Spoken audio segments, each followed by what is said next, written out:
Luc 11, verset 4, il est écrit là-bas, pardonne-nous nos péchés, car nous aussi nous pardonnons à quiconque nous offense.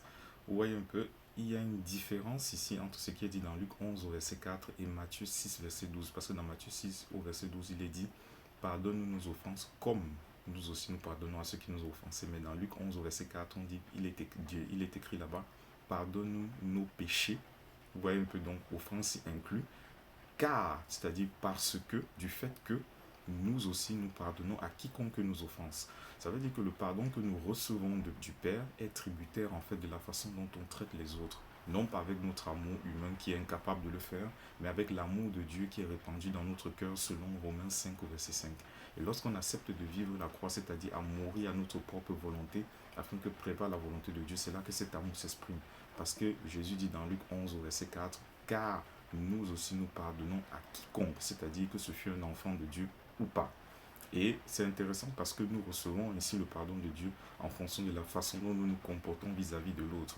C'est pour ça que dans Job 35, du verset 6 à 8, Élihu, le jeune qui répondait à Job, je paraphrase ce qu'il a dit, il dit, si tu pèches, quel tort fais-tu à Dieu?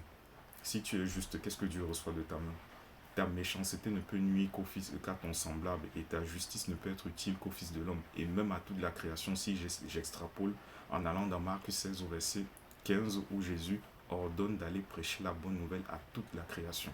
Donc quand nous pardonnons, c'est en fait en fonction de la façon dont nous nous comportons. Quand nous recevons le pardon de Dieu, c'est tributaire en fait de la façon dont nous nous comportons avec la création du Seigneur. Vous voyez un peu? Donc c'est pour ça en fait que nous devons pardonner.